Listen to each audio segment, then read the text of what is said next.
तो है गाइस, कैसे हैं आप सब। और मैं ये स्वागत करता हूं आप सबका MRN स्टोरी फिल्म्स में। तो आज हम द टॉय मैन वॉल्यूम 1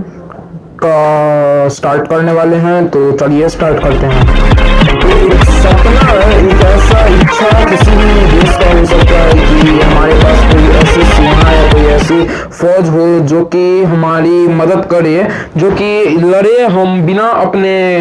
जीवन का ख्याल किए हुए। उसमें से हर एक सैनिक, हर एक फौजी, और वो हमारी इकोनॉमी, यानी जानते हैं वो सेना और फौज के में बहुत सारे पैसे खर्च होते हैं, तो वो भी ज़्यादा नहीं वो उसका यूटिलाइज करे। तो उसका वैसा सेना या उस वैसा फौज होना किसी भी देश का सपना हो सकता है, और किसी भी कोई भी देश वैसा सेना बनाना चाह सकता है या पाना चाह सकता है। और ऐसा ही एक सपना डॉक्टर जॉन हिगई, जो कि एक साइंटिस्ट थे और जिन्हें एक पागल साइंटिस्ट सोसाइटी में करार दिया गया था, यानी कि समाज में उन्हें कहा जाता था, वो ये मानते थे कि इंसान का ये सोचना या ये समझना या ये उसे विश्वास दिला देना कि वो बस एक कोई ऐसा चीज है जिसका एग्जिस्टेंस सिर्फ इसलिए है जिससे चूंकि वो दूसरे को सर्व करता है, और अगर वो दूसरे की मदद या दूसरे को सर्व नहीं कर सके तो उसका कोई अस्तित्व नहीं है, ऐसा इंसान को समझाना या यकीन दिलाना पॉसिबल नहीं है। तो इसीलिए इस देश को जिसे ऐसा चाहिए, तो इसीलिए वो चाहते थे कि वो ऐसा सोचते थे कि सिर्फ ऐसा ही उस फौज में हर सैनिक ऐसा होना चाहिए जैसे कि वो एक रोबोट या एक खिलौना है जो कि इंस्ट्रक्शन के हिसाब से काम करता है, और वो भी उसमें थोड़ी सी सोचने समझने की, यानी कि क्या सही है क्या गलत है, वो भी सोचने समझने की थोड़ी सी ताकत होनी चाहिए। और इस तरह का जो स्मार्टनेस है, इस तरह का स्मार्टनेस और इस तरह का जो इंस्ट्रक्शन को समझने की क्षमता है, वो रोबो में खिलौनों से कई गुना ज़्यादा है। लेकिन जैसे कि हम जानते हैं कि रोबो लगभग 90% से भी ज़्यादा रोबोज को आसानी से हैक किया जा सकता है, उन्हें मतलब डिस्ट्रैक्ट किया जा सकता है। लेकिन बहुत कम ही ऐसे खिलौने हैं जिन्हें हैक या डिस्ट्रैक्ट कर दिया जा सकता है अपने इंस्ट्रक्शन से। तो इसीलिए डॉक्टर जॉन ने सोचा कि अगर एक ऐसा चीज बना दिया जाए जिससे कोई भी खिलौना इस तरह का एक रोबो टाइप बन जाए, जो कि उसमें खिलौने और रोबो का दोनों का अच्छा गुण रहे, just like robo toy hybrid, तो उससे ये जो फौज और सैनिक की जो नीड है वो पूरी हो सकती है। तो इसके लिए उन्होंने बहुत ज़्यादा मेहनत की, और इस पे खोज करने के बाद उन्होंने एक पोषण, या ज़्यादा अगर उसे सही करें तो एक केमिकल फार्मूला तैयार किया, जिसको कि उस एक इंजेक्शन मशीन के द्वारा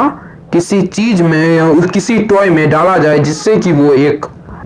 रोबो टॉय हाइब्रिड बन जाए और वो इंस्ट्रक्शन का फॉलो भी करे और उसे डिस्ट्रैक्ट भी नहीं किया जा सके, और उसे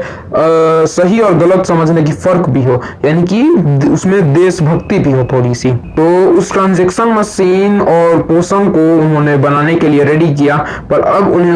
उसे अकेले तो बना नहीं सकते थे। तो उन्होंने सोचा कि अगर उन्हें कुछ सहायक मिल जाए तो हो सकता है वो आगे भी बना सकते हैं अपने उस पोषण और केमिकल, और उसके साथ साथ उस इंजेक्शन मशीन को, जिससे उस चीज के ऊपर स्प्रे करके, या अगर उसके अंदर उसे इंजेक्ट किया जा सकता है तो उसके अंदर इंजेक्ट करके, वैसे इंजेक्ट करना तो ज्यादातर संभव था नहीं, तो मोर लिटरली स्प्रे करके ही उसे एक रोबो टॉय हाइब्रिड बनाया जाए। तो अब इसके लिए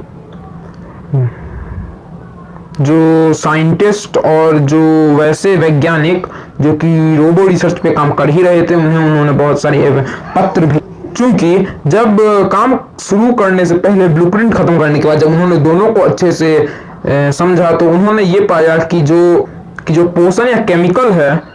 उसे हम लोग पोषण ही कहते हैं, ज़्यादा थोड़ा सा ठीक रहता है। तो वो जो पोषण है वो तो इजी वर्क है, यानी कि वो केमिकल टाइप वर्क है, लेकिन जो ट्रांजैक्शन मशीन था वो एक हैवी मस्कुलर वर्क था और बहुत ही ज़्यादा मुश्किल काम भी था। तो इसीलिए उन्होंने इस आइडिया को डिस्क्राइब किया अपने बहुत सारे और पार्टनरशिप के लिए भेजा बहुत सारे रोबो रिसर्चिंग साइंटिस्ट्स को, जो कि यंग भी थे और थोड़े से हार्ड वर्किंग काम कर भी सकते थे। लेकिन